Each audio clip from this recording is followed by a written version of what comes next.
tolong bujuk saya supaya sholat. Puasa saya lakukan, semua saya lakukan kecuali sholat. Ketika Allah perintahkan ibadah-ibadah yang lain, itu cukup perintah ayat saja turun. Allah perintah haji, ayat saja turun.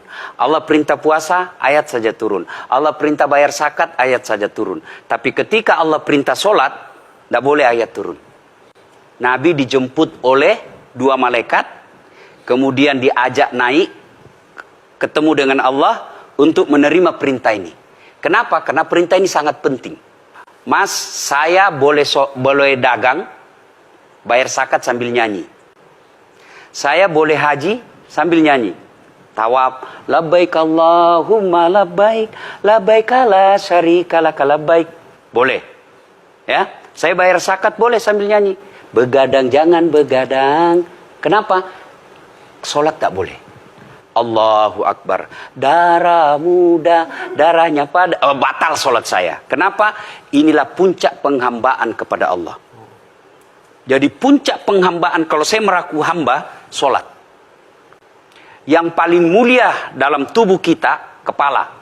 Adik-adik bercanda dipukul pantatmu masih senyum. Dorong dadamu masih senyum.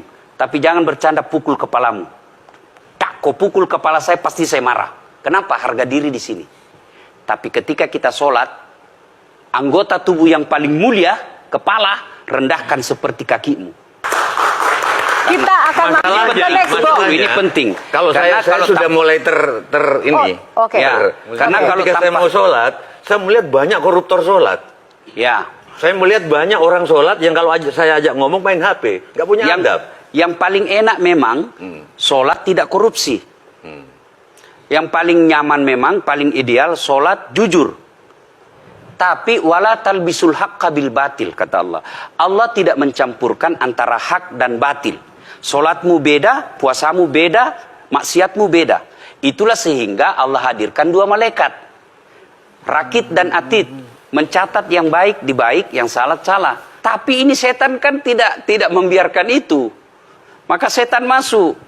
Nah, dia sholat tapi dia korup. Tapi Allah Maha Adil, maka ditimbanglah nanti. Mana yang lebih banyak, kebaikanmu atau keburukanmu.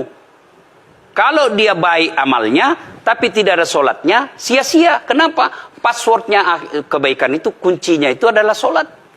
Ustadz, ketika naik haji, naik pesawat. Pesawat itu mungkin dibikin orang yang nggak sholat. Iya, betul. Terus gimana dong? Nah, kursi itu mungkin dibikin orang yang nggak sholat. Iya, betul. Terus? Nah, bagi orang yang tidak sholat itu, Allah nanti perlihatkan amalnya. Yang ciptakan listrik ini luar biasa amalnya. Iya. Saya bisa dakwah karena ada mic. Iya. Dan mic itu dari orang non-muslim yang ciptakan. Maka Allah nanti pamerkan.